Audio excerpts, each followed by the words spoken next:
Hello everyone, welcome to my channel that is NEET physics. NEET physics 2024 की chapter wise preparation में ये day number 3 है, जहां पर हम लॉज ऑफ मोशन चैप्टर के बेसिस के ऊपर जितने क्वेश्चन बनते हैं और क्वेश्चन का टाइप जो है, यहाँ पर हम कौन से क्वेश्चंस को डिस्कस करने वाले हैं, that is assertion reason based question. And यहाँ पे जो क्वेश्चंस मैंने यहाँ पे चूज किए हैं दैट इज टॉप 20 क्वेश्चंस। अगर कोई बच्चा जो है नीट फिजिक्स 2024 की प्रिपरेशन में लगा हुआ है, तो यहाँ पर उस स्टूडेंट को मैं यहाँ पे बता देना चाहती हूँ कि यहाँ पर हम टॉप 100 डेज में नीट फिजिक्स के सिलेबस को चैप्टर वाइज पढ़ने वाले हैं। इट मीन्स यहाँ पर हर एक चैप्टर में से जितने भी क्वेश्चंस आपसे पूछे जा सकते हैं, चाहे वो क्वेश्चन न्यूमेरिकल बेस्ड हो, चाहे वो क्वेश्चन जो है आपके कंसेप्चुअल बेस्ड हो, चाहे ग्राफ के क्वेश्चंस हो, चाहे वो असर्शन रीजन बेस्ड क्वेश्चन हो, तो सारे के सारे क्वेश्चंस को हम इस टॉप 100 डेज में यहाँ पर क्या करने वाले हैं, कवर करने वाले हैं, जिसकी हेल्प से आपकी जो नीट फिजिक्स 2024 की प्रिपरेशन है वो क्या होगी, बूस्टअप होगी। और आपको इतना आइडिया लग जाएगा कि आपने कौन सा क्वेश्चन जो है वो किस तरीके से अटेम्प्ट करना है, क्योंकि मोस्ट ऑफ द स्टूडेंट्स को यही पता नहीं होता है कि वो किस क्वेश्चन को किस तरीके से अटेम्प्ट करें। तो यहाँ पर जिस तरीके से हम क्वेश्चंस को सॉल्व करते जाएंगे, आपके कॉन्सेप्ट भी बहुत अच्छे तरीके से बिल्टअप हो जाएंगे। उन बच्चों के जो बच्चा जो है थ्योरी को एक अच्छे तरीके से नहीं समझ पाता है, तो थ्योरी को अच्छे तरीके से अगर कोई बच्चा नहीं समझ पाता है तो उसको क्या करना चाहिए कि क्वेश्चन जो है उसको प्रैक्टिस करने चाहिए, क्योंकि हाफ ऑफ द जो कॉन्सेप्ट है आपको थ्योरी से पता लगता है, एंड उसी थ्योरी की बेसिस के ऊपर जब आप क्वेश्चंस लगाते हो तो आपको जो कॉन्सेप्ट है वो कभी भी नहीं भूलता है। अब यहाँ पर इस वीडियो को शुरू करते हैं विदाउट वेस्टिंग एनी टाइम। अब यहाँ पे सबसे पहले आप ये देखिए कि बोला क्या गया है, read the assertion and reason. It means आपको पहले असर्शन को पढ़ना है एंड रीजन को पढ़ना है carefully to mark the correct option. It means A B C D, यहाँ पे जितने भी आपको ऑप्शन दिए गए हैं इसको मार्क करना है। अब यहाँ पे पहला यहाँ पे देखिए ए ऑप्शन क्या बोला गया है कि अगर बोथ असर्शन और रीजन जो है वो ट्रू हो एंड रीजन जो है वो करेक्ट एक्सप्लेनेशन हो किसकी, असर्शन की। इट मीन्स रीजन जो है वो किसी न किसी तरीके से असर्शन की स्टेटमेंट को क्या करता हो, फॉलो करता हो, तो अब आप ऑप्शन नंबर ए को चूज करेंगे। सिमिलर मैनर में जो आपके पास ऑप्शन बी है, ये आप कब चूज करोगे, जब आपको असर्शन में जो स्टेटमेंट दी गई है एंड रीजन में जो स्टेटमेंट दी गई है वो ट्रू है। ठीक है, कोई भी गलत इंफॉर्मेशन वहां पे या गलत स्टेटमेंट नहीं बोली गई है, लेकिन रीजन जो है वो करेक्ट एक्सप्लेनेशन नहीं बनती है किसकी, असर्शन की। इट मीन्स यहाँ पे आपको कोई एक स्टेटमेंट दे दी कि आपके पास जो है ये स्टेटमेंट है, एंड रीजन में भी आपको स्टेटमेंट दे दी गई, एंड वो दोनों स्टेटमेंट जो है वो ट्रू है, लेकिन रीजन जो है किसी भी वजह से, यानी स्टेटमेंट नंबर 2 जो है वो इसको फॉलो बिल्कुल भी नहीं करेगी, तब आप ऑप्शन नंबर बी को चूज करेंगे। एंड सी ऑप्शन को आप चूज कब करोगे, जब असर्शन जो है वो ट्रू होगा और रीजन जो है, जो आपको यहाँ पे स्टेटमेंट बताई गई होगी वो क्या रहेगी, फॉल्स रहेगी। सिमिलर मैनर में जो आप ऑप्शन नंबर डी को कब चूज करोगे, जब आपके पास असर्शन जो है वो फॉल्स स्टेटमेंट हो एंड रीजन जो है उसमें जो स्टेटमेंट दी गई है वो क्या हो, ट्रू हो। अब विदाउट वेस्टिंग एनी टाइम हम यहाँ पर इस वीडियो का फर्स्ट यहाँ पे क्वेश्चन को यहाँ पे हम क्या करते हैं, डिस्कस करते हैं। आप देखो बहुत ध्यान से समझते चलेंगे। असर्शन क्या बोल रहा है आपको कि इनर्शिया जो है is a property by virtue of which the body is unable to change by itself the state of rest only. ठीक है, और रीजन क्या बोल रहा है, the bodies do not change their state unless acted by upon by an unbalanced external force. अब देखो बहुत सिंपल सा ये क्वेश्चन है। यहाँ पर देखो, यहाँ पे पहली आपने क्या करना है, असर्शन को चेक करना है। यहाँ पर बोला गया है कि इनर्शिया एक ऐसी प्रॉपर्टी है जिसकी वजह से हम क्या कर सकते हैं, which the body is unable to change itself the state of rest को ही चेंज वो बिल्कुल नहीं कर सकता। लेकिन ये तो स्टेटमेंट बिल्कुल फॉल्स है, क्योंकि यहाँ पर स्टेट ऑफ रेस्ट के साथ साथ किसकी स्टेट आती है, स्टेट ऑफ मोशन की भी आती है, स्टेट ऑफ मोशन। तो इट मीन्स आपको यहाँ पे क्या पता लगा कि असर्शन क्या हो गया, फॉल्स स्टेटमेंट आपको ये नजर आ गया। अब इसका रीजन भी सुन लो, the bodies do not change their state unless, कि बॉडी जो है कभी भी अपनी स्टेट को चेंज नहीं करती, चाहे वो स्टेट आपकी रेस्ट की हो, चाहे वो स्टेट ऑफ मोशन की हो, जब तक उनके ऊपर कोई अनबैलेंस्ड फोर्स अप्लाई नहीं की जाती है। इट मीन्स यहाँ पर जो रीजन है वो क्या है, एक तरीके की ट्रू स्टेटमेंट है। तो आप यहाँ पर कौन सा ऑप्शन जो है वो चूज करेंगे, जिस तरीके से मैंने आपको बताया था। तो यहाँ पे जो ऑप्शन आपका चूज होगा दैट इज आपका इफ असर्शन जो है वो क्या है, फॉल्स है, बट रीजन क्या है वो आपका ट्रू है। तो यहाँ पर इस क्वेश्चन का जो सही आंसर रहेगा that is your option number D, यहाँ पे आपका क्या हो जाएगा, करेक्ट हो जाएगा। नेक्स्ट, अब क्वेश्चन की तरफ बढ़ो जरा। यहाँ पे असर्शन क्या बोला गया है कि न्यूटन्स का जो थर्ड लॉ ऑफ मोशन है is applicable only when bodies are in motion.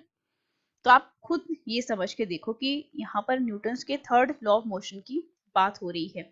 अब यहाँ पर आपने ये तो पढ़ा ही होगा कि एक्शन जो है वो रिएक्शन के, किसी भी बॉडी, अगर आप एक्शन करो किसी भी बॉडी के ऊपर तो आपको क्या देखने को मिलता है, रिएक्शन। अब एक्शन जो आप कर रहे हो वो आप क्या कर रहे हो, बॉल को अगर आपने वॉल के ऊपर क्या करा, फेंका, लेकिन बॉल क्या है आपके पास, बॉल जो है एक, ये आपके पास बॉल है, ये मूव करती जा रही किसी न किसी वेलोसिटी के साथ, और यहाँ पर क्या है, ये बॉल है। तो यहाँ पर देखो ये जो बॉल है ये क्या है, मोशन में है, लेकिन बॉल जो है जिसके ऊपर फोर्स लग रही है एंड जिसकी वजह से ये फिर से सेम आप फोर्स के साथ जो है इस बॉल को क्या करेगी, रिवर्स करेगी, मीन्स रिएक्ट करेगी। तो आपके पास ये बॉल क्या है, आपकी रेस्ट के ऊपर है। तो इट मीन्स यहाँ पर क्या बोला गया कि बॉडीज जो है यानी बॉल और बॉल जो है वो मोशन में होती है, बिल्कुल भी नहीं। आपका एक बॉडी जो है वो क्या मोशन में होती है एंड एक बॉडी जो है वो रेस्ट में होती है। तो यहाँ पर अगेन आपकी जो स्टेटमेंट है फर्स्ट दैट इज असर्शन, वो क्या हो जाएगी, फॉल्स हो जाएगी। अब रीजन देखो यहाँ पे न्यूटन्स का जो थर्ड लॉ है applies to all type of forces, तो ये स्टेटमेंट बिल्कुल अच्छे तरीके से क्या है, ट्रू है कि न्यूटन्स का जो थर्ड लॉ है वो हर एक टाइप की फोर्स के ऊपर अप्लाई होता ही होता है। ठीक है, तो आपके पास चाहे वो ग्रेविटेशनल फोर्स हो, इलेक्ट्रिक हो, मैग्नेटिक हो, तो ये क्या है आपका एक ट्रू स्टेटमेंट है। तो यहाँ पर अगेन आपका जो ऑप्शन चूज होगा वो कौन सा ऑप्शन चूज होगा, that is option number D. जिस तरीके से हमें देखो असर्शन जो है वो फॉल्स है एंड रीजन जो है वो ट्रू है। इसके बाद थर्ड क्वेश्चन की तरफ बढ़िए जरा। थर्ड क्वेश्चन आपको क्या बोला गया है, बहुत ध्यान से समझिएगा इस क्वेश्चन को भी। बोला क्या गया है कि एक table cloth can be pulled from a table. Table cloth जो है, अगर यहाँ पे टेबल की बात करूं, ठीक है, अब यहाँ पे इसके ऊपर क्या रखा हुआ है, टेबल रखा हुआ है। टेप इसको मैं थोड़ा दूसरे पेन के साथ बनाती हूँ बेटा, ठीक है। यहाँ पे क्या रखा हुआ है इस तरीके का, यहाँ पर क्या नजर आ रहा है आपको, ये एक तरीके का क्लॉथ है, ठीक है, टेबल क्लॉथ है। आपने इसको क्या किया है, इस तरीके से टेबल को कवर किया है। इस तरीके से मैं थोड़ा इसको पूरा ही कवर कर देती हूँ, ठीक है, ये टेबल का क्लॉथ है। अब आप यहाँ पे खुद इमेजिन करके देखिए कि यहाँ पर एक्चुअल में हो क्या रहा है। आपको क्या बोला गया है कि जब आप बात करते हो एक टेबल क्लॉथ जो है can be pulled from a table without dislodging the dishes, it means इसके ऊपर कोई भी डिशेस रखी गई है। मैंने यहाँ पे मान लिया प्लेट है, कोई यहाँ पे क्या है, कप है, ठीक है, कुछ भी यहाँ पे क्या रखे गए हैं, डिशेस रखी गई हैं, ठीक है, फ्रूट्स यहाँ पे रखे हैं, वाटर है, यहाँ पे जग है। और यहाँ पे रीजन क्या बोला गया है, to every action there is an equal and opposite reaction. अब आप क्या करो यहाँ पर कि आपने क्या किया, इस क्लॉथ को क्या करो, पुल करो, ठीक है, किसी न किसी फोर्स के साथ आप इसको पुल करो, तो आपका ये जो क्लॉथ है वो कहाँ पर आ जाएगा, यहाँ पर आ जाएगा, लेकिन जो ये डिशेस हैं वो टेबल के ऊपर ही रह जाएंगी। अब ये जो लॉ है, इस लॉ को हम बोलते हैं लॉ ऑफ इनर्शिया, कि जब आपने क्लॉथ को क्या किया, पुल किया, ठीक, क्लॉथ को क्या किया, पुल किया फ्रॉम द टेबल, तो जो क्लॉथ है वो कौन सी स्टेट में है, ये जो आपके पास यहाँ से लेके यहाँ तक, ये आपने क्या कर दिया, इसको यहाँ से क्या किया, पुल किया, तो आपका जो क्या था यहाँ पे क्लॉथ था, ये किस में है, मोशन में है, मोशन में आ गया। लेकिन यहाँ पर जो जितनी भी डिशेस थी ये कौन सी स्टेट में रही, स्टेट ऑफ रेस्ट में रही, ठीक है, बट द डिशेस जो है यहाँ पे ये क्या रहे, स्टेशनरी रही। किसकी वजह से, ड्यू टू द इनर्शिया, ठीक है, ड्यू टू द इनर्शिया, क्योंकि जब तक इनर्शिया जो है आपके पास, जिसको हम न्यूटन्स का फर्स्ट लॉ भी कहते हैं, कि जब तक आप क्या नहीं कर सकते, अगर कोई बॉडी रेस्ट में है, अगर कोई बॉडी मोशन में है, रेस्ट से वो मोशन में नहीं जा सकती एंड मोशन से वो रेस्ट में नहीं आ सकती, कब तक, जब तक आप उसके ऊपर कोई एक एक्सटर्नल फोर्स जो है अप्लाई ना करो। एंड फोर्स कैसी होनी चाहिए, अनबैलेंस्ड होनी चाहिए। तो ये ड्यू टू इनर्शिया के साथ हो रहा है। तो यहाँ पे एक table cloth can be pulled from the table, तो ये तो बिल्कुल आपकी क्या होगी, ट्रू स्टेटमेंट होगी।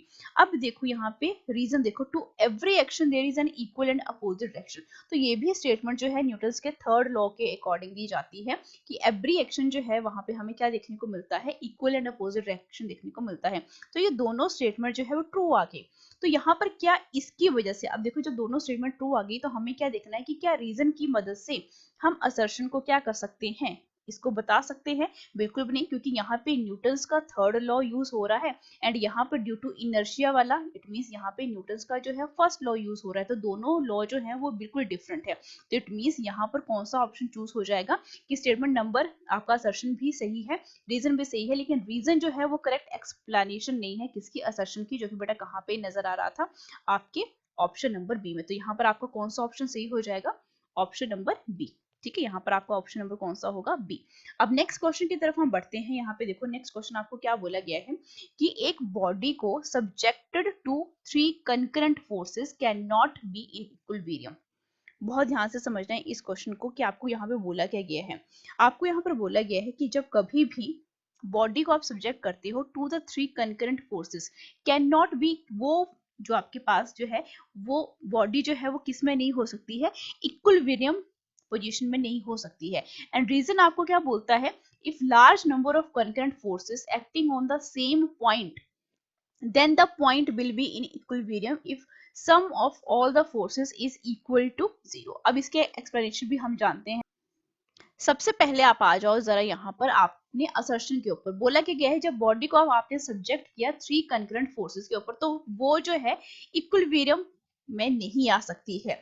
अब देखो जब कभी भी हम बॉडी को सब्जेक्ट करते हैं 3 कंकरेंट फोर्सेस के ऊपर, तो वो आपकी इक्विलिब्रियम में आ सकती है, लेकिन कंडीशन क्या है कि वो तीनों की तीनों जो फोर्सेस है, यानी F1 फोर्स जो है और F2 फोर्स जो है एंड F3 फोर्सेस है, इन तीनों का जो सम है वो किसके इक्वल आना चाहिए? 0 के इक्वल आना चाहिए। तो बॉडी जब सब्जेक्ट हुई किस में? टू द 3 कंकरेंट फोर्सेस के ऊपर, तो वो इक्विलिब्रियम में आ सकती है। यहाँ पर बोला गया है कि नहीं आ सकती है, तो यहाँ पे असर्शन क्या हो गया? फॉल्स हो गया। अब रीजन भी चेक कर लेते हैं। If large number of concurrent forces acting on the same point, of course then the point equilibrium में होता है if the sum of all the forces, it means अगर 3 फोर्सेस हैं इनका सम आप 0 कर दो तब वो इक्विलिब्रियम पोजीशन में आ जाती है। अब यहाँ पे ऑल द फोर्सेस बोला गया है, अब यहाँ पे जितनी मर्जी फोर्सेस आप ले लो, अब इक्विलिब्रियम में कब आएंगे आपके पास? जब आपका फोर्सेस का जो सम है वो किसके इक्वल हो जाएगा? 0। तो रीजन जो है वो पूरे तरीके से क्या है?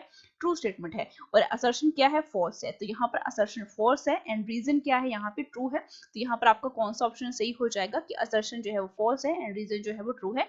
ऑप्शन नंबर डी जो है इस क्वेश्चन का क्या हो जाएगा? बिल्कुल सही आंसर हो जाएगा। तो यहाँ पर आप कौन सा ऑप्शन जो है मार्क करोगे? Option number D. अब नेक्स्ट हम यहाँ पे 5th क्वेश्चन के ऊपर पहुंचते हैं। अब 5th क्वेश्चन देखो आपको यहाँ पे क्या बोला गया है कि impulse and momentum have different dimensions, की इम्पल्स और मोमेंटम के डिफरेंट डायमेंशंस होते हैं।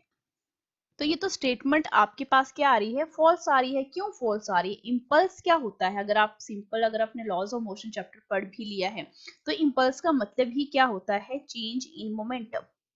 ठीक है, चेंज इन मोमेंटम। तो यहाँ पर डायमेंशंस का डिफरेंट आना कोई सेंस नहीं बनता है। इट मींस यहाँ पर डिफरेंट की जगह क्या आना चाहिए था? सेम आना चाहिए था। जिसकी वजह से ये स्टेटमेंट क्या हो गया? असर्शन क्या हो गया? फॉल्स हो गया। ठीक है, ये फॉल्स। अब रीजन भी यहाँ पे चेक कर लेते हैं। From Newton second law of motion impulse is equal to the change in momentum, जो कि बेटा ये क्या है? बिल्कुल सही है। तो यहाँ पर आपका जो रीजन है वो क्या है? ट्रू है। तो यहाँ पर अगेन आपका असर्शन क्या है? फॉल्स है एंड रीजन जो है वो ट्रू है। तो अगेन आपका जो आंसर आएगा आप ऑप्शन कौन सा मार्क करोगे? ऑप्शन नंबर डी मार्क करोगे। नेक्स्ट क्वेश्चन की तरफ हम यहाँ पे बढ़ते हैं। बोला क्या गया है? Use of ball bearing between two moving parts of a machine is a common particle.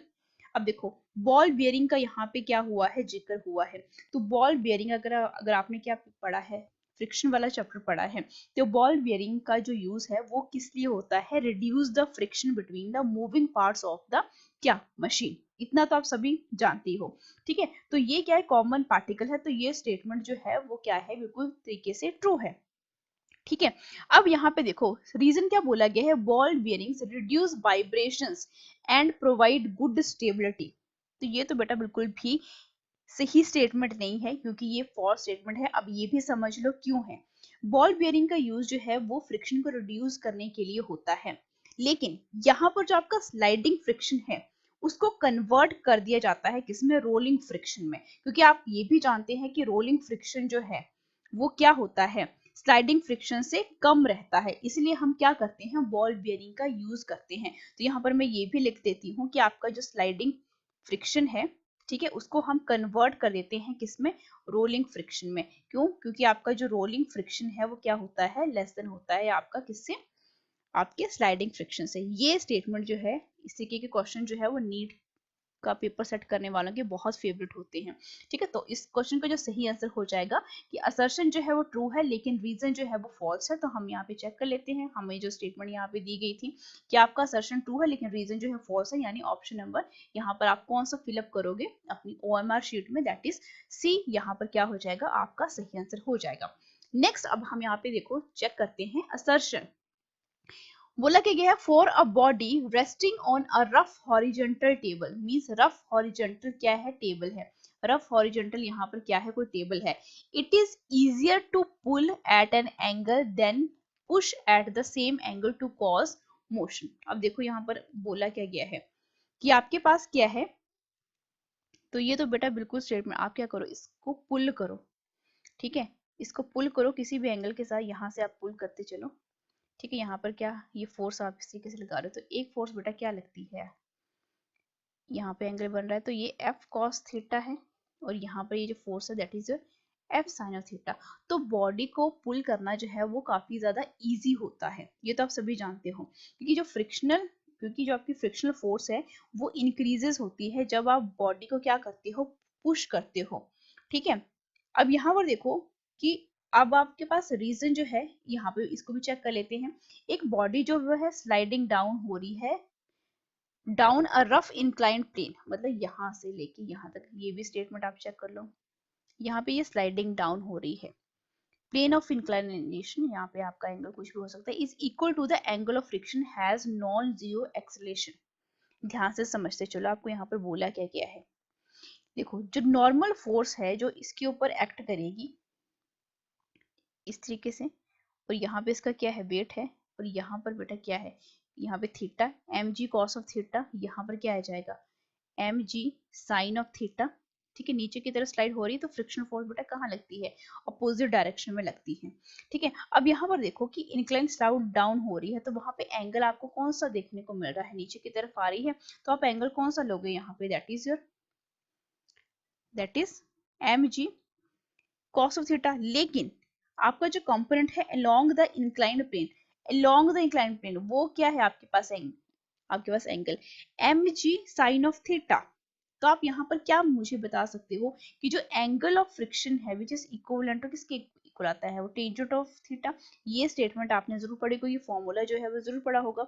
It means जो वेट कंपोनेंट है, वेट कंपोनेंट जो है यहाँ पर that is your M G along the inclined plane, और जो फ्रिक्शनल फोर्स है बेटा वो क्या हो जाते हैं, इक्वल हो जाते हैं, जिसकी वजह से बॉडी क्या नहीं करती है, एक्सेलेट करना बंद कर देती है, यानी एक्सेलेरेशन यहाँ पर क्या हो गया, जीरो हो गया, जिसकी वजह से हमें क्या देखने को मिला, यहाँ पे देखो कि ए जो है यहाँ पे ये तो ट्रू स्टेटमेंट बन गई। ठीक है, लेकिन रीजन जो है वो क्या हो गया, यहाँ पे बोला गया कि angle of friction has non zero acceleration. Non zero means कोई ना कोई वैल्यू इसके पास रहेगी, यानी 1 2 कुछ भी एक्सेलेरेशन आप यहाँ पे पढ़े, लेकिन यहाँ पे हमें क्या पता लग रहा है कि जो बैलेंस किसकी फोर्स के साथ हुआ था, M G sine of theta के साथ, जहां पर एक्सेलेरेशन जो है यानी जो वेट कंपोनेंट है वो फ्रिक्शन फोर्स की इक्वल बन गया, जो कि बॉडी को क्या नहीं होने देगा, एक्सेलेरेट होने नहीं देगा। तो यहाँ पर एक्सेलेरेशन कितना आना चाहिए था, जीरो, यहाँ पे नॉन जीरो बोला है, इसकी वजह से ये रीजन क्या हो जाएगा आपके पास, फॉल्स हो जाएगा। इट मीन्स आपका जो असर्शन है वो ट्रू है एंड रीजन क्या बन जाता है, यहाँ पे फॉल्स बन जाता है। तो यहाँ पर आप कौन सा ऑप्शन चूज करोगे, ऑप्शन नंबर सी होगा। ठीक है, ऑप्शन नंबर सी, बिल्कुल ऑप्शन नंबर सी जो है वो क्या रहेगा, इस क्वेश्चन का बिल्कुल सही आंसर रहेगा। नेक्स्ट क्वेश्चन की तरफ देखो जरा। असर्शन क्या बोला गया है कि mass is a measure of inertia of the body in a linear motion. ठीक है, और आपको यहाँ पे रीजन क्या बोला गया है कि greater the mass greater is the force required to change its state of rest और द यूनिफॉर्म मोशन। तो ये स्टेटमेंट जो है वो पूरे अच्छे तरीके से क्या है कि मास जो है वो क्या है, मेजर ऑफ इनर्शिया, क्योंकि अकॉर्डिंग टू द आपका जो फर्स्ट लॉ है, ठीक है, या सेकंड लॉ की हम यहाँ पे बात करते हैं कि मास जो है इनर्शिया। अब आपको देखो जरा एफ जो है वो किसकी इक्वल है, M A. It means A जो है किसकी इक्वल बना, F by M. It means acceleration जो है वो किसके इनवर्सली प्रोपोर्शनल है मास के। इट मींस जो मैग्नीट्यूड होगा किसका, एक्सेलरेशन का, किसी भी हम प्रोड्यूस करेंगे, एक्सेलरेशन जो प्रोड्यूस्ड होगा किसी भी फोर्स के साथ, वो इनवर्सली प्रोपोर्शनल किसके है, मास के है। इट मींस जितना ज्यादा मास होगा उतना ही ज्यादा आपका एक्सेलरेशन क्या हो जाएगा, कम हो जाएगा। ठीक है, इट मींस अगर आपकी बॉडी जो है हल्की है तो आपका एक्सेलरेशन क्या होगा, ज्यादा होगा। ठीक है, तो यहाँ पे मास जो है वो मेजर है inertia of the body in a linear motion, तो ये बिल्कुल एक ट्रू स्टेटमेंट है। रीजन को भी चेक कर लेते हैं कि greater the mass greater is the force. Of course जितना ज्यादा मास होगा उतनी ही ज्यादा फोर्स आपको अप्लाई करनी पड़ेगी किसी भी ऑब्जेक्ट के ऊपर, चाहे आपने उसकी स्टेट ऑफ रेस्ट को चेंज करना है, चाहे उसके यूनिफॉर्म को चेंज करना है। तो ये भी क्या है, तरीके की ट्रू स्टेटमेंट है। तो अब यहाँ पे ये देखो, जो दोनों स्टेटमेंट ट्रू आ गए, तो क्या रीजन की वजह से हम असर्शन को क्या कर सकते हैं, क्या हम इसको एक्सप्लेन कर सकते हैं? ऑफ कोर्स हम कर सकते हैं, कि दोनों में सेम ही फॉर्मूला यूज हो रहा है, that is force which is equivalent to ma, and first में भी आपका यही क्या हुआ था, फॉर्मूला यूज हुआ था। तो आपका यहाँ पे ऑप्शन नंबर कौन सा सही हो जाएगा, ए। ये असर्शन भी सही है, रीजन भी सही है, एंड रीजन जो है वो करेक्ट एक्सप्लेनेशन है किसकी, असर्शन की। ठीक है, नेक्स्ट अब यहाँ पर आ जाओ अपनी क्वेश्चन नंबर 9 में। अब क्वेश्चन नंबर 9 में यहाँ पे देखो आपको बोला क्या गया है, if the net external force on a body is zero.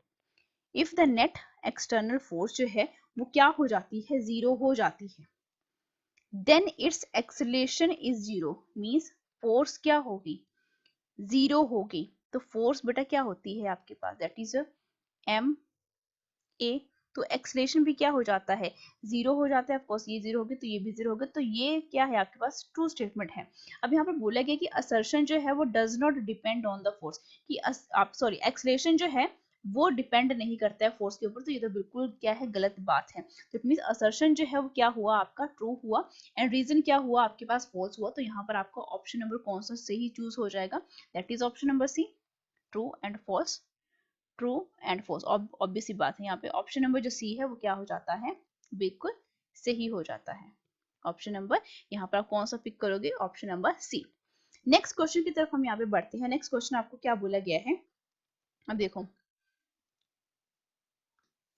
Assertion जो है वो क्या बता रहा है कि न्यूटन्स का जो सेकंड लॉ ऑफ मोशन है gives the measurement of the force. तो हम सभी जानते हैं कि न्यूटन्स का जो सेकंड लॉ है वो होता क्या है, कि फोर्स क्या होती है, rate of change of momentum. Rate of change of क्या होती है, मोमेंटम। अब ये p की जो वैल्यू है which is equivalent to momentum की वैल्यू होती है मास इनटू वेलोसिटी। तो इसको पुट कर लो जरा, d by D T which is equivalent to m into b। अब मास जो है बॉडी का क्या रहता है आपका, कांस्टेंट रहता है, db बाई क्या बन जाएगा, dt, एंड db बाई dt क्या होता है आपका, acceleration which is equivalent to force जो है वो मेजरमेंट है किसकी, फोर्स की। न्यूटन्स का जो सेकंड लॉ था ये, जिसकी वजह से हमें फोर्स की मेजरमेंट पता लगी। तो ऑब्वियस सी बात है आपका असर्शन क्या है, बिल्कुल ट्रू है। अब आप आ जाओ रीजन के ऊपर। रीजन क्या बोला गया है, according to Newton second law of motion, यहाँ पे भी न्यूटन का सेकंड लॉ यूज हुआ है, फर्स्ट में भी यूज हुआ था, सेकंड में भी यूज हुआ है।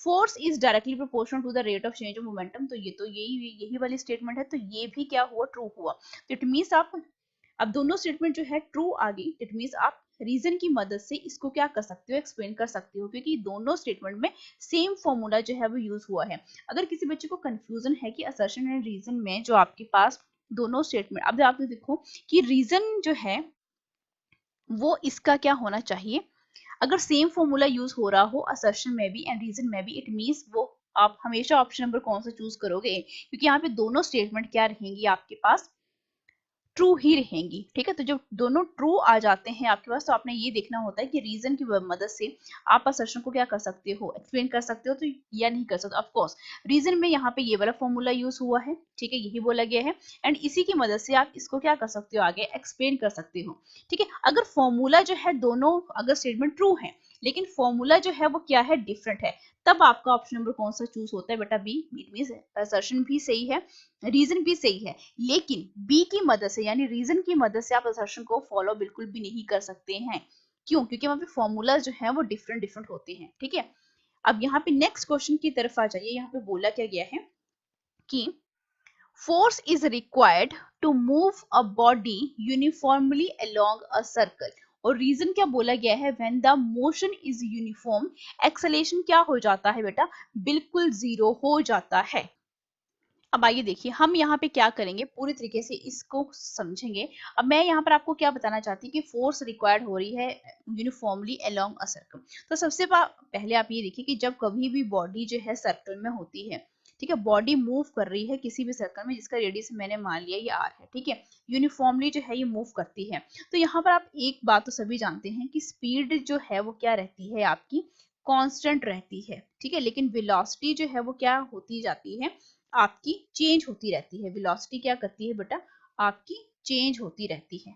ये बात तो आप सभी जानते हैं जब हम कभी भी यूनिफॉर्म सर्कुलर मोशन की बात करते हैं। अब ये वेलोसिटी चेंज जो है किस तरीके से आता है, अगर मैं इस वाले पॉइंट की बात करूं तो यहाँ पे वेलोसिटी की डायरेक्शन ये होगी, इस वाले पॉइंट की बात करूं तो यहाँ पर होगी, इस वाले पॉइंट की बात करूं तो यहाँ पर होगी, एंड इस वाले, इट मींस यहाँ पे वेलोसिटी की जो डायरेक्शन है हर एक पॉइंट के ऊपर क्या देखने को मिलेगी, आपको अलग अलग ही देखने को मिलेगी। अब न्यूटन्स का जो फर्स्ट लॉ है वो क्या कहता है कि किसी भी बॉडी के स्टेट को आपने चेंज करना हो, चाहे वो रेस्ट से मोशन में लेकर आना हो, मोशन से चाहे रेस्ट में लेकर आना हो, हमेशा आपको फोर्स की जरूरत पड़ती है।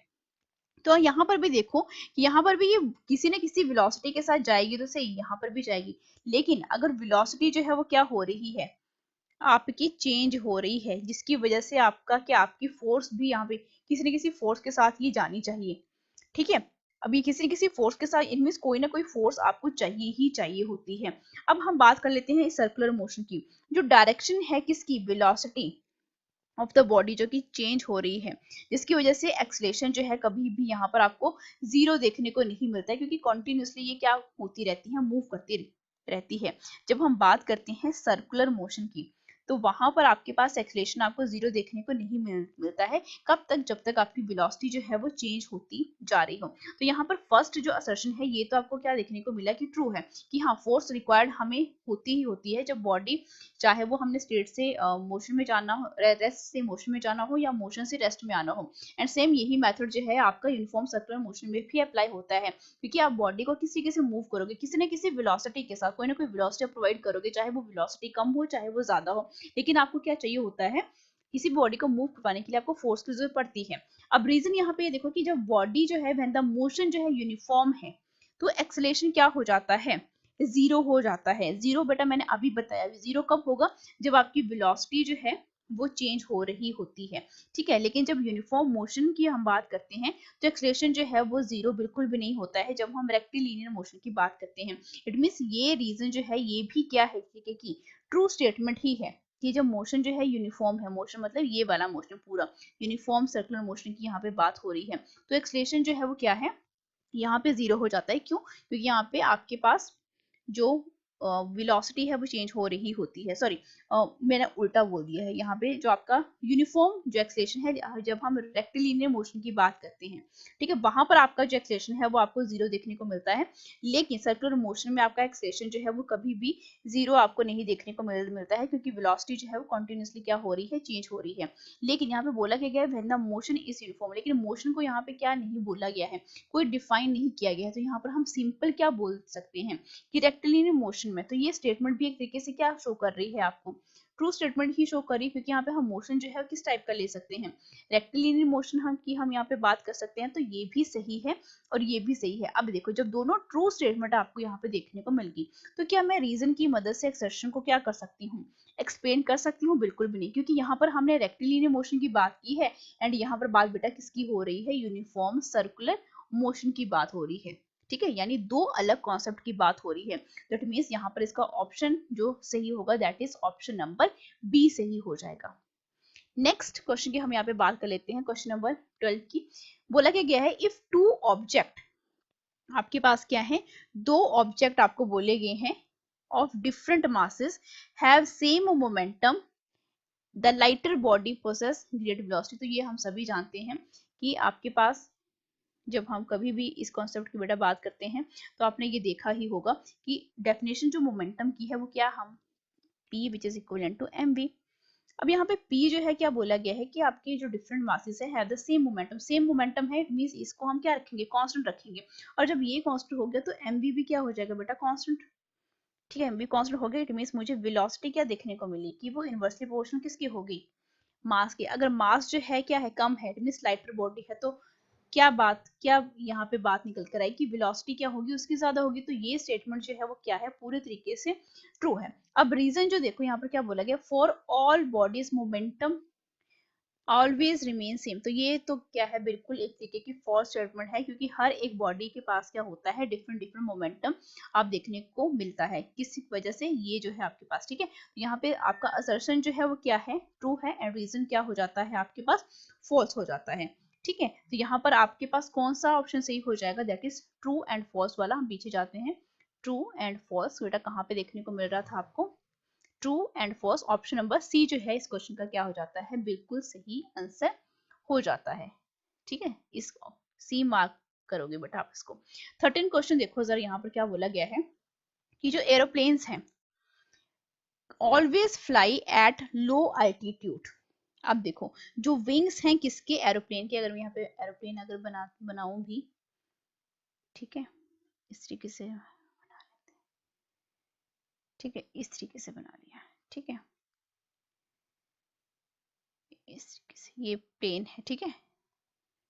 अब देखो जो इसके ये विंग्स हैं ये क्या करते हैं, जो विंग्स है एरोप्लेन के, अगर यहाँ पर क्या है बेटा, यहाँ पे एयर है ना, एक्सटर्नल एयर, यहाँ पे हर जगह क्या है, हवा में ही तो उड़ते हैं ये, तो ये जो इसके विंग्स होते हैं ये क्या करते हैं, ये जो एक्सटर्नल एयर है इसको क्या करते हैं, बैकवर्ड पुश करते हैं, ठीक है।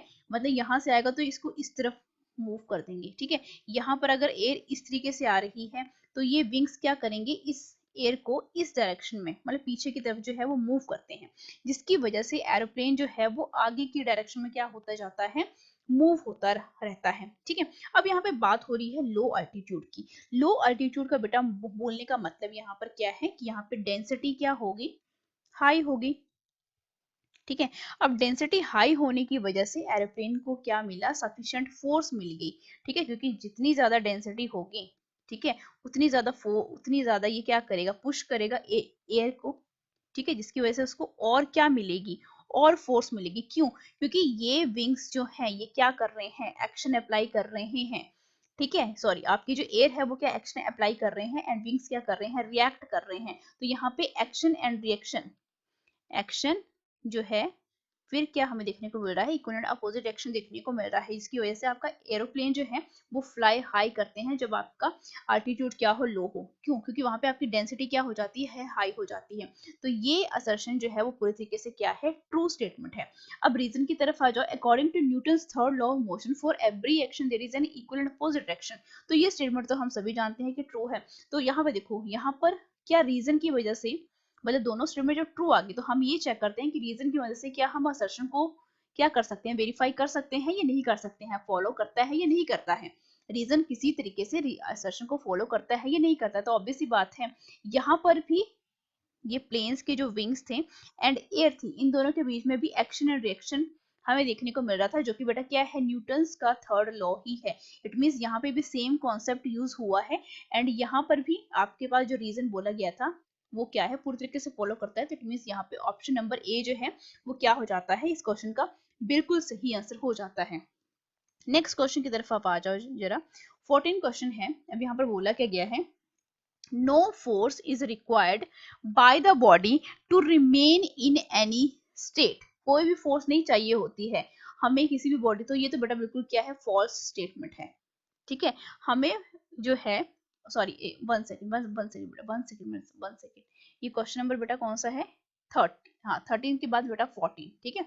14 क्वेश्चन की तरफ आओ जरा, पढ़ो जरा इस स्टेटमेंट को। बोला गया है असर्शन जो है, no force is required by the body to remain in any state. अब देखो यहाँ पर आपने फोकस करना है, जिसके सामने यहाँ पे गड़बड़ी में मैंने इसको फॉल्स बोल दिया था, आपने ये गलती बिल्कुल भी नहीं करनी है। देखो यहाँ पर बोला क्या गया है कि no force is required by the body to remain in any, यहाँ पे रिमेन बोला गया है, चेंज नहीं बोला गया। अब जब चेंज बोला गया है तब आपकी ये स्टेटमेंट क्या हो जाएगी, रॉन्ग हो जाएगी, फॉल्स हो जाएगी। लेकिन यहाँ पे बोले कोई भी फोर्स हमें नहीं चाहिए होती है क्या, अपनी स्टेट में रहने के लिए। तो ऑब्वियसली बात है कि अगर मुझे रेस्ट के ऊपर रहना है, मैं रहना चाहती हूँ, रिमेन वर्ड का यूज किया गया है, तो मुझे कोई भी फोर्स नहीं चाहिए। मैं अगर टेबल के ऊपर बैठी हुई हूँ, ठीक है, अगर टेबल के ऊपर अगर आपने क्या रखी है, कोई बुक रखी है, और आप चाहते हो कि वो बुक वहीं पे पड़ी रहे, रिमेन रहे वहां पे, तो आप उसके ऊपर कोई भी फोर्स अप्लाई ना करो, ठीक है। अगर कोई गाड़ी जो है आप क्या मूव कर रही हो, ठीक है, और वो आप चाहते हो कि वो उसी स्टेट में रहे, इट मींस मोशन में ही रहे, रिमेन रहे, तब आपको उसके ऊपर ब्रेक अप्लाई करने की बिल्कुल भी जरूरत नहीं है, फोर्स अप्लाई करने की जरूरत नहीं है। तो ये जो असर्शन है ये पूरे तरीके से क्या है, ट्रू है। ठीक है, अब यहाँ पे जो वर्ड्स का जो झोल है ना, ये कुछ इस तरीके से बनाया जाता है। असर्शन रीजन की क्वेश्चन जो है वो इसी तरीके से आपको पूछे जाते हैं कि बच्चा जो है वो थोड़ा सा कंफ्यूज हो जाए। ये स्टेटमेंट पढ़ो कि रिमेन इन द स्टेट बोला गया है, ना कि चेंज इन एनी स्टेट बोला गया है। ठीक है, तो ये असर्शन हमें क्या देखने को मिला, ट्रू देखने को मिला। अब रीजन की तरफ भी आ जाओ। इन यूनिफॉर्म लीनियर मोशन की यहाँ पे बात हो रही है और बोला गया है कि एक्सेलेरेशन जो है हैज अ फाइनाइट वैल्यू। अब पीछे जाओ जरा, हमने बात करी थी यूनिफॉर्म सर्कुलर मोशन की एंड रेक्टिलिनियर मोशन की। इट मींस यहाँ पे रेक्टिलिनियर मोशन जो है वो क्या है आपके पास, यूनिफॉर्म लीनियर मोशन को ही हम रेक्टिलिनियर मोशन बोलते हैं, जहाँ पे असर्शन बोला गया है फाइनाइट वैल्यू, तो बिल्कुल भी नहीं। जब हम रेक्टिलिनियर मोशन की बात करते हैं, ठीक है, तो वहां पे आपके एक्सेलेरेशन की जो वैल्यू है वो क्या आती है बेटा, जीरो आती है। और जब हम बात करते हैं यूनिफॉर्म सर्कुलर मोशन की, तो वहां पे आपके पास एक्सेलेरेशन की वैल्यू जो है वो जीरो नहीं होती है। और जीरो क्यों नहीं होती है, क्योंकि वहां पर आपकी वेलोसिटी जो है वो क्या होती रहती है, आपकी चेंज होती रहती है। ठीक है, ये कॉन्सेप्ट आपने पूरे तरीके से भूलने नहीं है। तो यहाँ पे रीजन क्या हो गया आपके पास, फॉल्स हो गया। इट मींस यहाँ पर आपका कौन सा ऑप्शन जो है वो सही हो जाएगा, ऑप्शन नंबर सी को आप यहाँ पे क्या करोगे, चूज करोगे, ट्रू एंड फॉल्स। ठीक है, अब यहाँ पे 15 क्वेश्चन की तरफ आओ जरा। बोला क्या गया है कि mass is a measure of inertia of a body in a linear motion. और बहुत ध्यान से समझना इस बात को, ठीक है। अब देखो, ये तो बात बिल्कुल अच्छी तरीके से है कि मास जो है वो मेजर है इनर्शिया का, क्योंकि हम ये सभी जानते हैं एक्सेलरेशन और ये फोर्स इनटू मास। ये हम फर्स्ट जो आपका जो सेकंड लॉ ऑफ मोशन है उसके थ्रू हम ये बात, हम पहले भी क्वेश्चन में हम इसको क्या कर चुके हैं, इसको यहाँ पे प्रूव कर चुके हैं। ठीक है, कि जितना ज्यादा हाइयर द मास होगा बॉडी का, उसमें उतना कम एक्सीलरेशन प्रोड्यूस्ड होगा। ठीक है, तो मास जो है बॉडी का वो क्या है, मेजर है किस तरीके का, कि opposition offered by the body to change a state, चाहे आप कोई भी फोर्स जो है अप्लाई कर रहे हो। ठीक है, तो ये तो बात बिल्कुल सही है कि असर्शन जो है एक तरीके की क्या है, ट्रू स्टेटमेंट है। अब रीजन भी देख लो जरा, greater the mass greater is the force. यहाँ पे भी सेकंड लॉ ऑफ मोशन का यूज हो रहा है कि जितना ज्यादा मास होगा हमें उतनी ज्यादा फोर्स अप्लाई करनी पड़ेगी। तो ये भी क्या है, बिल्कुल सही स्टेटमेंट है।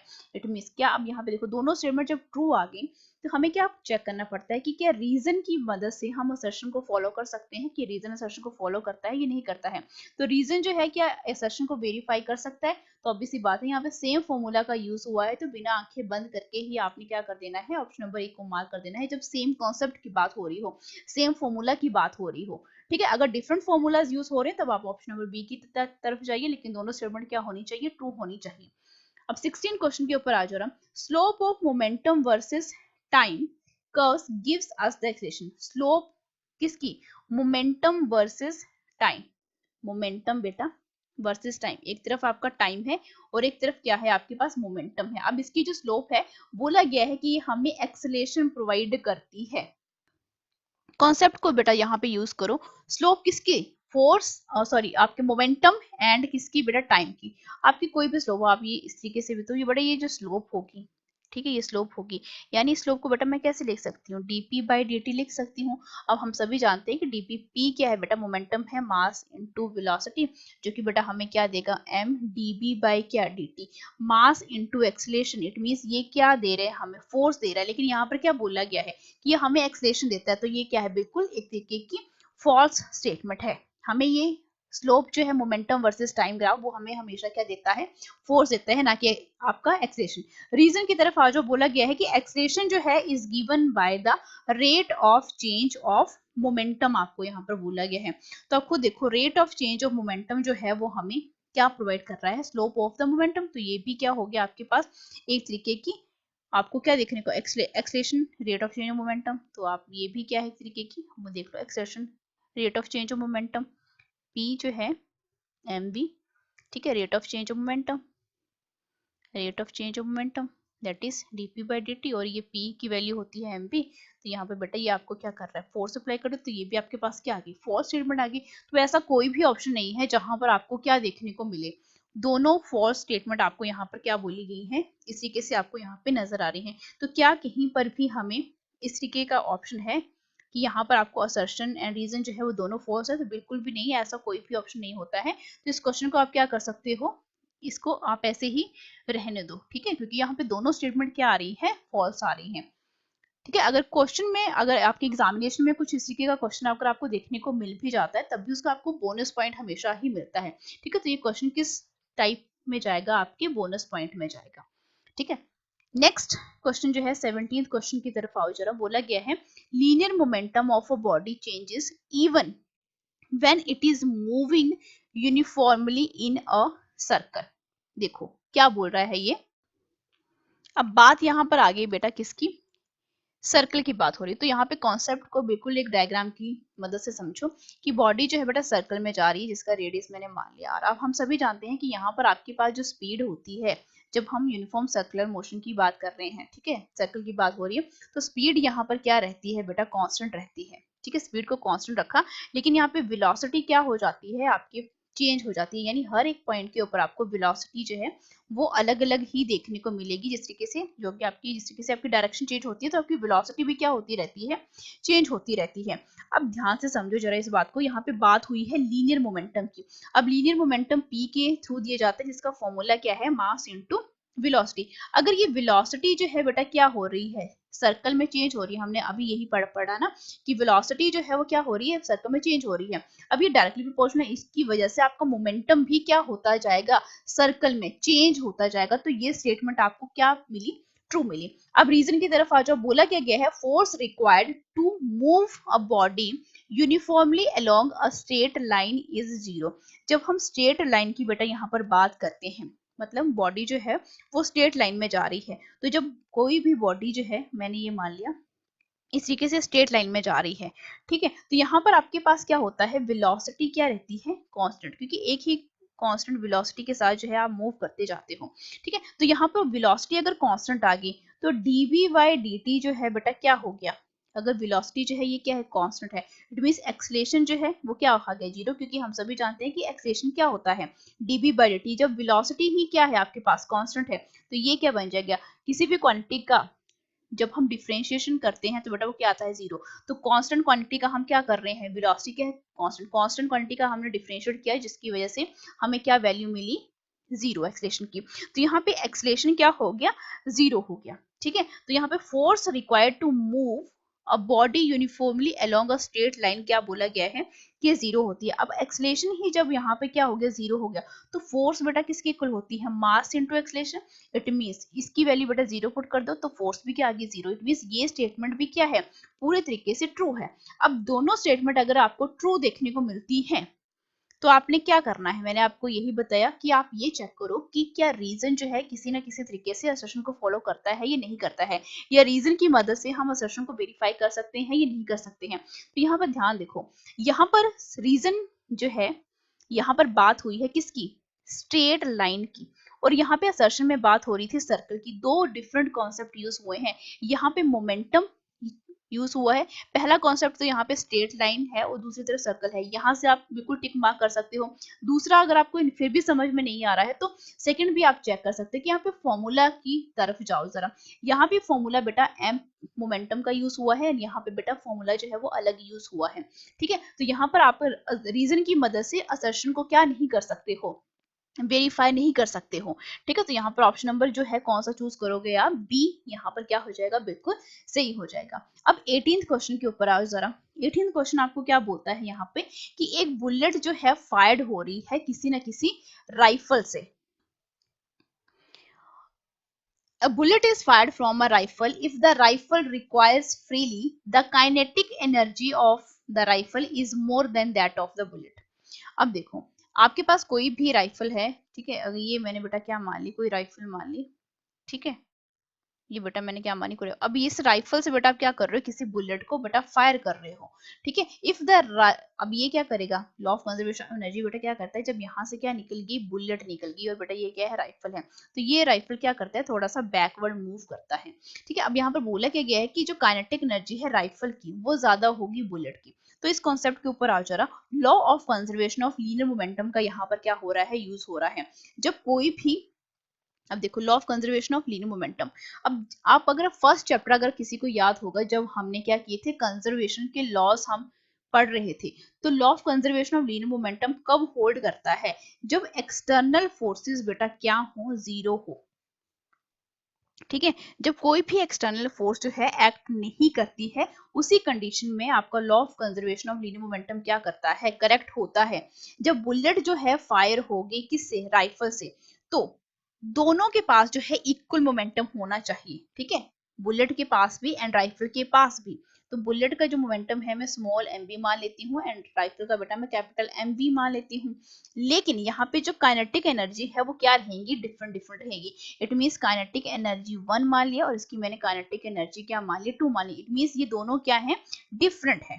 ठीक है, अब काइनेटिक एनर्जी जो है हम सभी जानते हैं पी स्क्वायर डिवाइडेड बाय क्या, 2m। अब काइनेटिक एनर्जी किसकी कम होगी, अब जो चीज भारी है, भारी कौन है, आपका राइफल है, तो इसकी काइनेटिक एनर्जी क्या होगी, आपकी लेस देन होगी। तो मैं काइनेटिक एनर्जी सेकंड यानी आपकी राइफल की, तो यहाँ पे मैं राइफल ही लिख लेती हूँ, वो लेस देन होगी काइनेटिक एनर्जी किसकी, जो कि लाइटर बॉडी है। लाइटर बॉडी बेटा कौन सी है, यहाँ पे बुलेट है, यहाँ पे मैंने क्या लिख लिया, बुलेट लिख दिया। अब आप ये देखो कि एनर्जी, ये जो रिलेशनशिप है, ये यहाँ से भी आप इस तरीके से दे सकते हो। ठीक है, यही मतलब हुआ काइनेटिक एनर्जी का।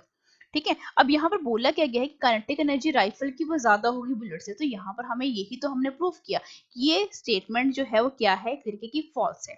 अब रीजन के ऊपर आ जाओ, बोला क्या गया है, in the case of rifle bullet system the law of conservation of momentum जो है वो वायलेट करता है। तो बिल्कुल भी नहीं, यहाँ पे law of conservation of momentum जो है वो किसी भी तरीके से वायलेट नहीं कर रहा है। तो यहाँ ये भी क्या है, तरीके की फॉल्स स्टेटमेंट है। तो देखो हमें ऐसा कोई भी ऑप्शन नहीं है जहां पर दोनों जो असर्शन रीजन है वो फॉल्स है। इट मींस ये भी आपका किस में जाएगा, आपके बोनस पॉइंट में जाएगा, अगर इस तरीके का क्वेश्चन आपको एग्जामिनेशन में आ जाता है तो।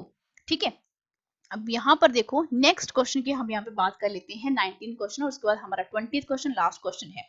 ठीक है, असर्शन में यहाँ पे क्या बोला गया है कि rocket works on the principle of conservation of linear momentum.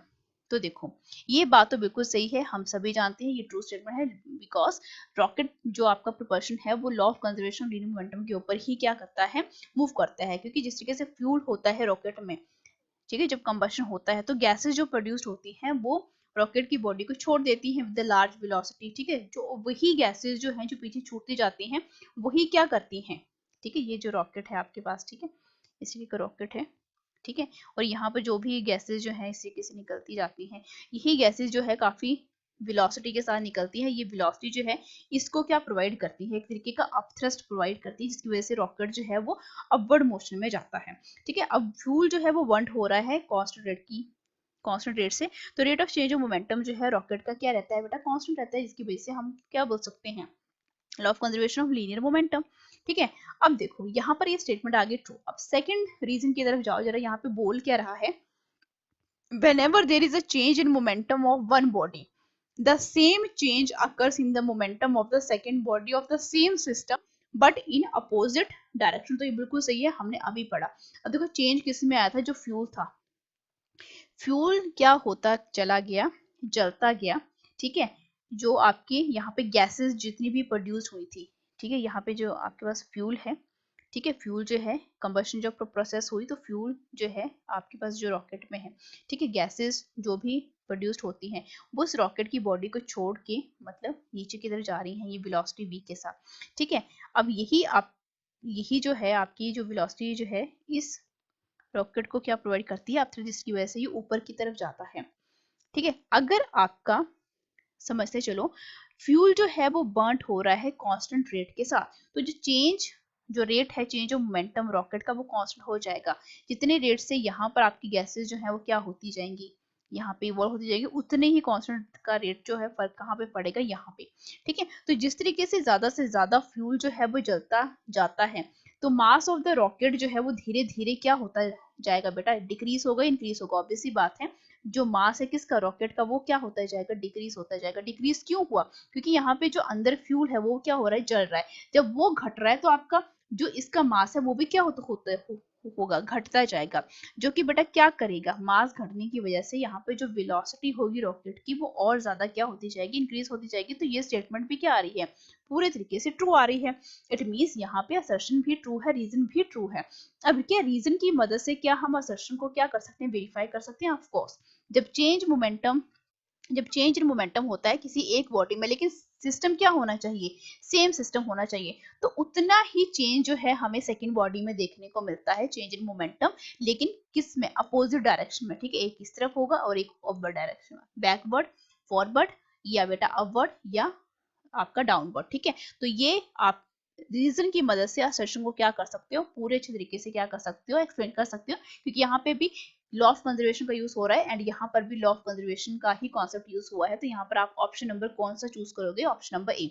अब लास्ट क्वेश्चन के ऊपर आ जाइए जरा, बोला क्या गया है, असर्शन द एपरेंट वेट जो है of the body in an elevator moving with some downward acceleration is less than the actual weight of the body। अब देखो यहाँ पर आपके पास क्या है, कोई एलिवेटर है, ठीक है। अब apparent weight of the body in an, मतलब बॉडी मैंने यहाँ पे क्या मान लिया, कोई एक ह्यूमन बीइंग मान लिया, और इसका वेट बेटा नीचे की तरफ, दैट इज mg, ठीक है। अब mg यहाँ पर है और बॉडी आपका जो एलिवेटर है ये भी क्या हो रहा है, नीचे की तरफ ही आपका एक्सलेट हो रहा है, और बोला गया है कि एपरेंट वेट जो है बॉडी का in elevator moving with downward acceleration is less than बोला गया है। तो देखो एपरेंट वेट बॉडी का किसी भी एलिवेटर में moving with the downward acceleration, तो W बेटा ये है, ठीक है, पर्सन का जो वेट है दैट इज योर, यहाँ पे आपके पास जो W आएगा बट इज एपरेंट वेट है बेटा ये, ठीक है, एपरेंट वेट मतलब W डैश लिख सकते हैं, जिस इक्विवेलेंट टू mg माइनस ए। अब इसको समझाने की जरूरत नहीं है, आप फ्री बॉडी डायग्राम बनाकर भी इसको क्या कर सकते हो, अच्छे तरीके से यहाँ पे जज कर सकते हो। अब आप देखो कि यहाँ पे mg माइनस ए यहाँ पर आपको यहाँ पे देखने को मिल गया। अब यहाँ पर आप क्या कौन सा कॉन्सेप्ट यहाँ पे यूज करोगे जिसकी मदद से आप असर्शन को क्या कर सकते हो, ट्रू बोल सकते हो। अब देखो एपरेंट वेट जो है बॉडी का वो लेस देन क्या आपको देखने को मिलता है, ऑब्वियस सी बात है, क्यों, क्योंकि जी जो है आपका, जी जो है एक्सेलेरेशन ड्यू टू ग्रेविटी, मतलब जी से 9.8 से ये एक्सेलेरेशन किसका, जो ये एलिवेटर जो है नीचे की तरफ आ रहा है किसी भी एक्सेलेरेशन के साथ, उस एक्सेलेरेशन से आप इसको क्या करोगे, माइनस करोगे, तो एपरेंट वेट आपको क्या देखने को मिलेगा बेटा, कम ही देखने को मिलेगा। तो ये आपका असर्शन जो है वो क्या है, एक पूरे तरीके से ट्रू स्टेटमेंट है। अब रीजन की तरफ आ जाओ, the part of the weight is spent in producing downward acceleration when body is in elevator। तो बेटा ये क्या है, एक तरीके की रीजन तो क्या है, पूरे तरीके से एक फॉल्स स्टेटमेंट है। ऐसा कोई भी कॉन्सेप्ट नहीं होता है कि पार्ट जो है किसी भी वेट का, मतलब वेट मतलब इसका वेट अलग और इसका वेट अलग, तो बिल्कुल भी नहीं, ये एज अ सिस्टम ही देखा जाता है, ठीक है। Is spent in producing downward acceleration when body is in elevator. तो ऐसा कोई भी कॉन्सेप्ट हम यूज नहीं करते हैं, हम किसी भी बॉडी को जब एलिवेटर में रखते हैं तो हम पूरा का पूरा सिस्टम जो है उसको एक ही मान के चलते हैं। तो ये रीजन क्या हो गया, फॉल्स हो गया। इट मीन्स यहाँ पर आपका कौन सा ऑप्शन बिल्कुल सही हो जाएगा कि असर्शन जो है वो ट्रू है एंड रीजन जो है वो क्या है आपके पास, फॉल्स है। तो यहाँ पे ऑप्शन नंबर सी जो है वो क्या हो जाएगा, आपका बिल्कुल सही हो जाएगा। तो ये थे क्वेश्चन लॉज ऑफ मोशन के असर्शन रीजन बेस्ड के ऊपर, यहाँ पर हमने पूरे के पूरे डिस्कस कर लिए हैं। डे नंबर 4 में हम एक नए चैप्टर के साथ यहाँ पर आप लोगों के साथ मिलेंगे, जहाँ पर हम जो उसकी फर्स्ट वीडियो रहेगी किसी भी चैप्टर की, वहाँ पर हम कॉन्सेप्चुअल एंड न्यूमेरिकल पोर्शन को सबसे पहले डिस्कस करेंगे एंड जो उसका सेकंड पोर्शन आएगा वो हम ग्राफ बेस्ड जितने भी क्वेश्चन वहाँ पे देखने को मिलेंगे एंड थर्ड पार्ट में हम बात करेंगे असर्शन रीजन बेस्ड क्वेश्चन की। तो आज की वीडियो में सिर्फ इतना ही, मिलते हैं नेक्स्ट वीडियो में। Till then thank you so much, like share and subscribe for more videos.